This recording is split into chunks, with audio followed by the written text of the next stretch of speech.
Hey, how's it going, YouTube? How y'all doing today? This guy's just having himself a horrible day. Look at how bloated he is.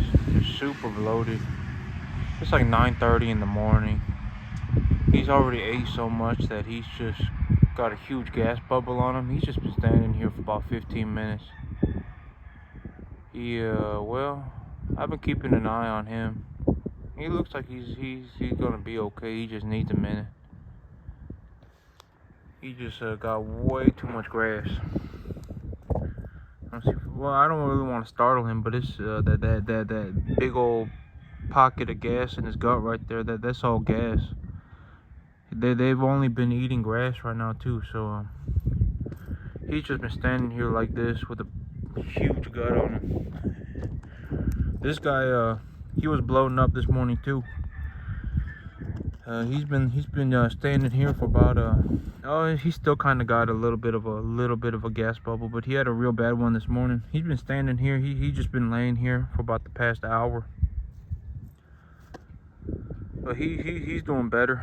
He looked like the other guy did just a little about an hour ago. The grass is coming in real good. As of right now, this grass is probably at the best stage of growth. In terms of being a balance between the biomass density with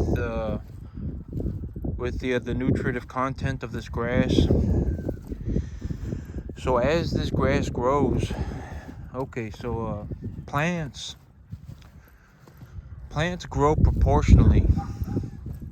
So a small plant that grows 10% will look like it's growing slower than a big plant that's growing 10%. If this is true or whatever, who knows, but this is just so I've been doing this for almost 15 years. This whole cattle thing, there are a lot of people who are better than me at raising cattle. There are a lot of people who are better than me at fixing up machines, but I'm very the thing that I'm good at is growing crops. I'm very good at growing crops. The reason that it looks like I'm so good at raising cattle is because I'm actually good at growing grass. I can grow grass. I can grow just about any plant. Growing crops is what I'm good at. So that's why it actually there are a lot of people who are better than me at growing cattle, at raising cattle. They can do a lot more fancier things and all sorts of stuff. But I'm very good at growing crops, and so that's the only reason why. That's the major reason why it just looks like I'm so good at raising cattle. I'm actually good at growing grass. I'm actually great at growing grass. And so,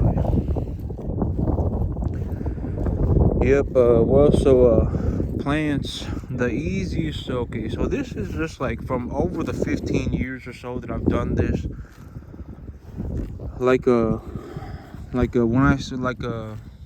hot peppers. Hot peppers are one of my favorite plants to grow. I love growing hot peppers.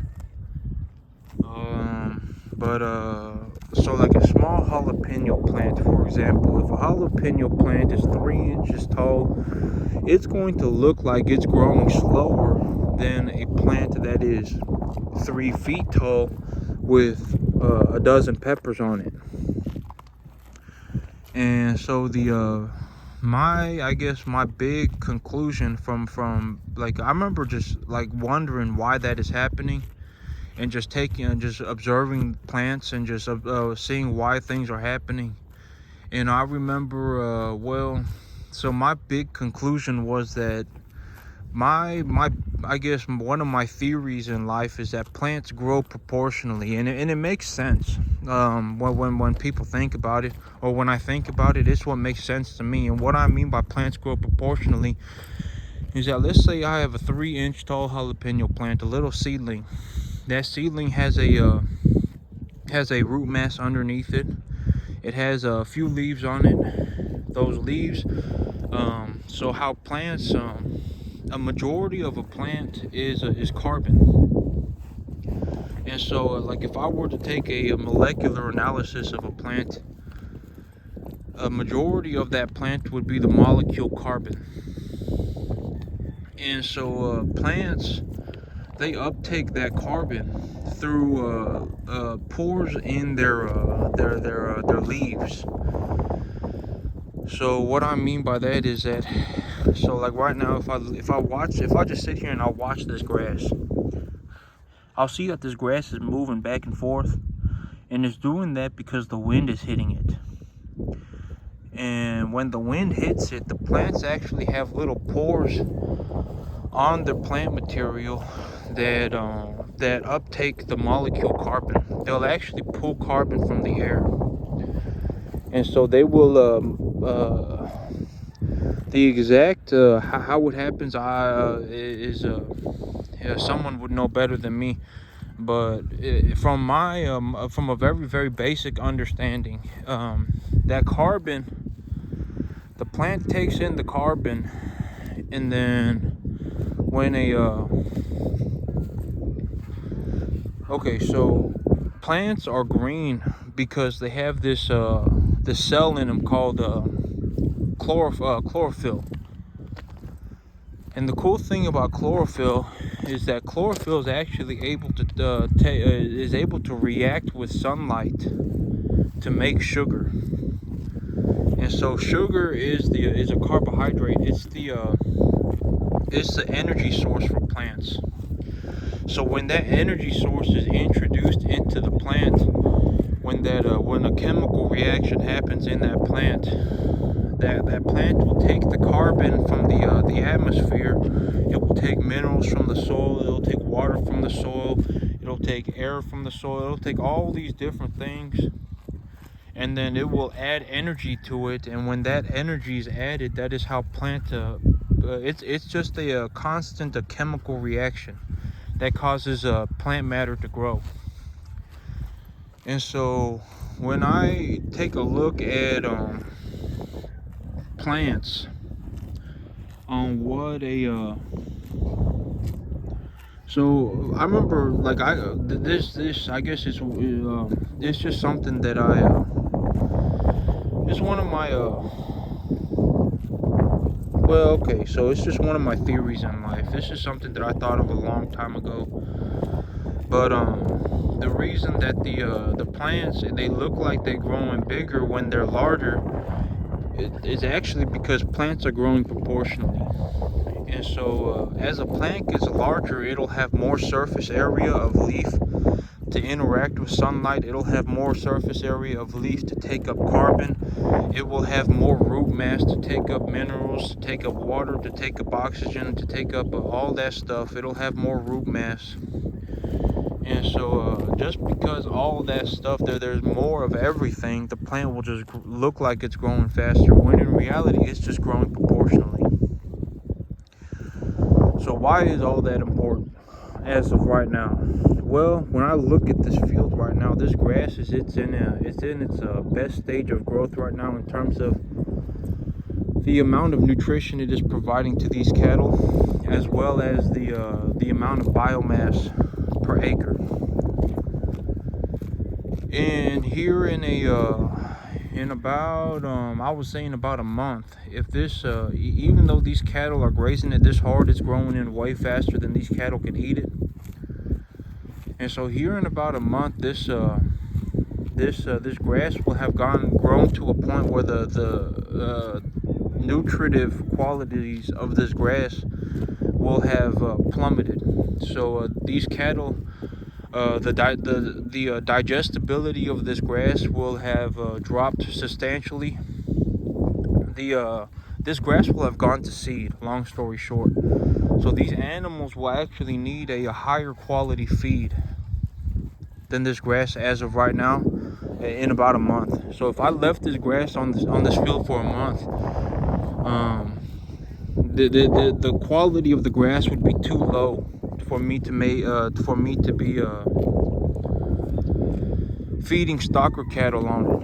I mean, I could probably feed big mama cows on it if I decided to, but stocker cattle, they need a very, very, very high quality feed. They need a feed that is high in protein, easily digestible.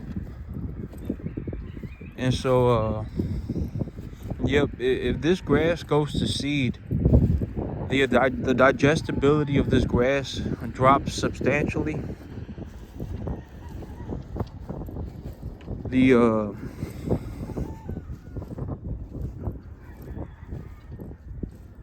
Well, these cattle will need a higher quality feed, long story short, because this grass as of right now is about right here.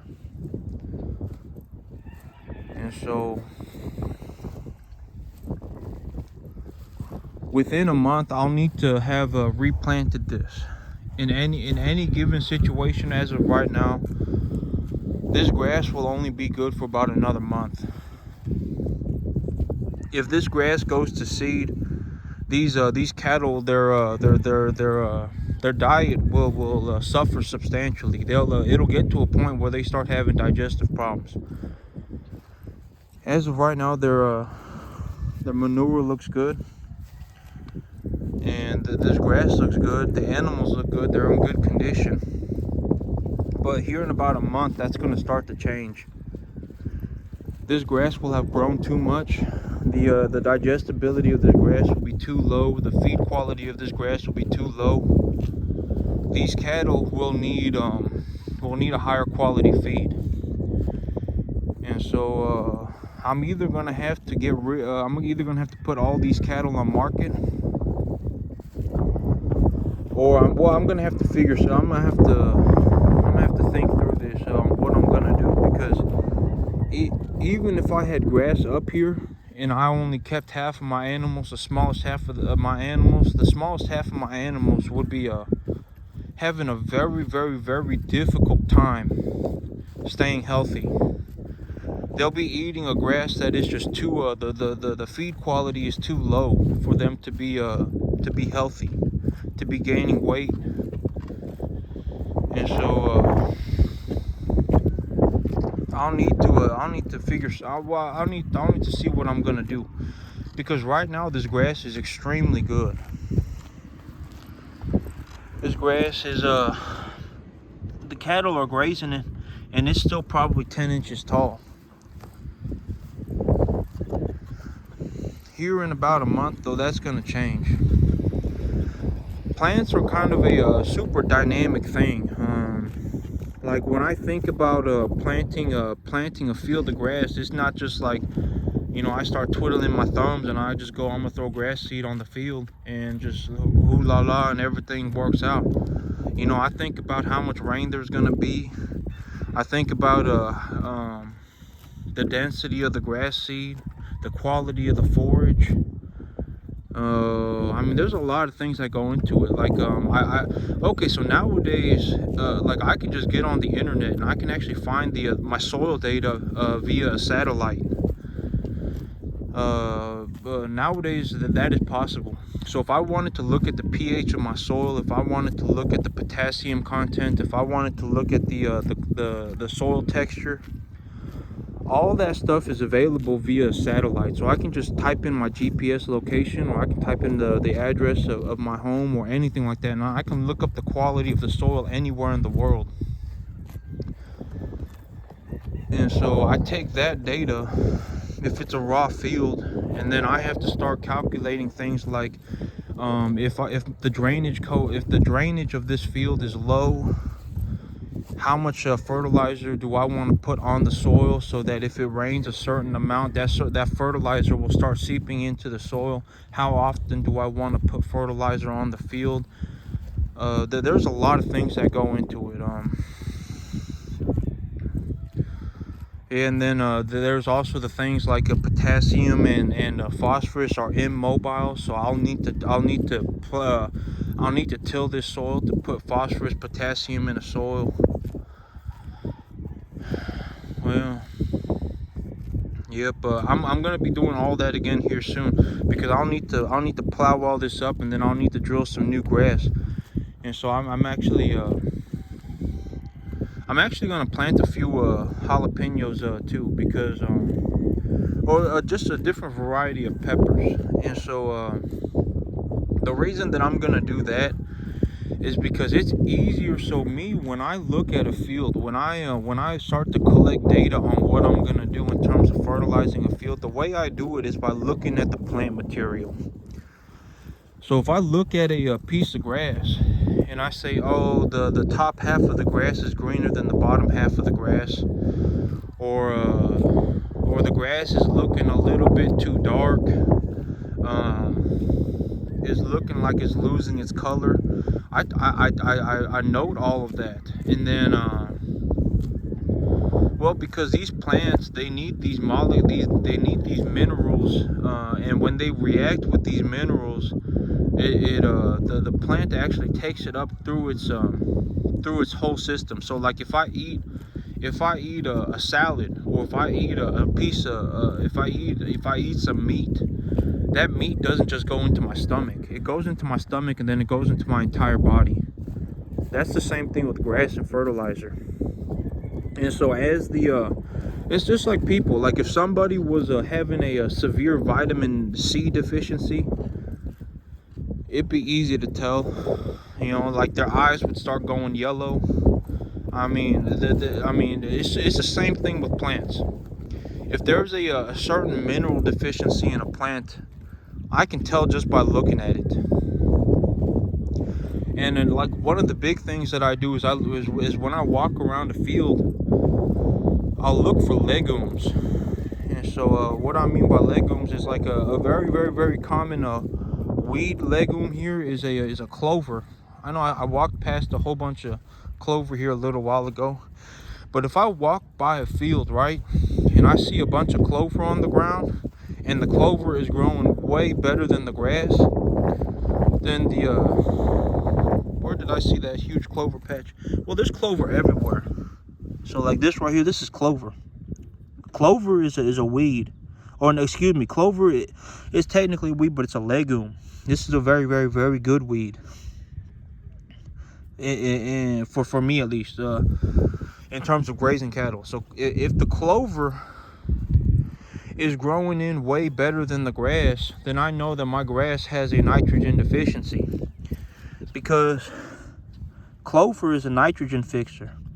It's like a bean. It'll uptake nitrogen from the atmosphere, and it'll feed it to the plant. So but like when I walk around this field right now, the grass is growing about as good as the clover, maybe even a little bit better. And so I know that but that also makes sense, because I put nitrogen fertilizer on this field. That was the only fertilizer I put on this field. And so yep, like I know that nitrogen has about topped out, because if I needed more nitrogen, the grass wouldn't be growing as good as the clover. The clover would be growing way faster than the grass. So that's just like one thing that I do in terms of when I calculate how much fertilizer of what fertilizer am I going to put on a field. There are a lot of things that go into it. If I could explain it in one video, everything that I do in one video, I would. But it's a long story. But that's one thing that I do. And another thing that I do is I'll plant a dicot, or excuse me, I'll plant instead of grass, like I'll plant something like a pepper. And the reason that I plant peppers, other than I just really enjoy growing peppers, is that a pepper is a much larger plant than a grass. And so it gives me more of a visual of what is going on with my field. So if something is going on with the upper half of the plant, I'll be able to see it easier on a pepper plant than I would on a blade of grass. So here's a large patch of clover right here. And so that's one of my big reasons for planting, other than I really enjoy growing peppers. So one of my big reasons for growing, for planting something like a pepper or a tomato on a field every year, is to collect data on what my soil needs are. And it's easier for me to collect data on a big plant like a tomato or a pepper than it is to collect data on a small plant like a piece of grass. And so I'll take that data, I'll look at the drainage in my field, and then I'll look at the equipment that I have on hand to work this field, and then I'll make a plan off of that. And well, in terms of fertilizer concentrations, the data that I usually look for is on the internet. I look through I look on the internet for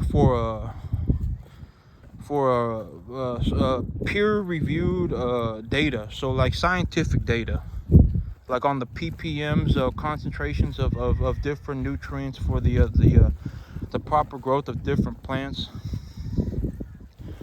Just because, like, I mean, I could in theory do everything, like I have done that before, where I do everything on visual analysis.